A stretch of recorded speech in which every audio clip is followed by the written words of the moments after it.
আস্তে আস্তে লোভ লেগে গেল, মানে সামলাতে পারলাম না। কি ভয়ঙ্কর, মানে যেদিকটাই যাচ্ছি এরকম ভ্যান গগ হলুদ হয়ে আছে চারিদিক। সর্ষে ক্ষেতের ফুল হয়ে তাই জাগলো নীল দিগন্তে।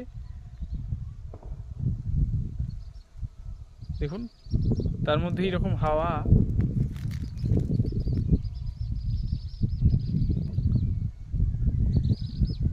গ্রামের এই অদ্ভুত সুন্দরতা, আর একদম এক ধরনের পাখি ডেকে চলেছে অনবরত।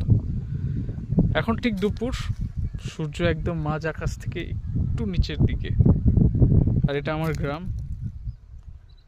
ফাটাফাটি সর্ষে ক্ষেত, সর্ষে ক্ষেতের সামনে এইভাবে আমরা হারিয়ে যাচ্ছি অনবরত।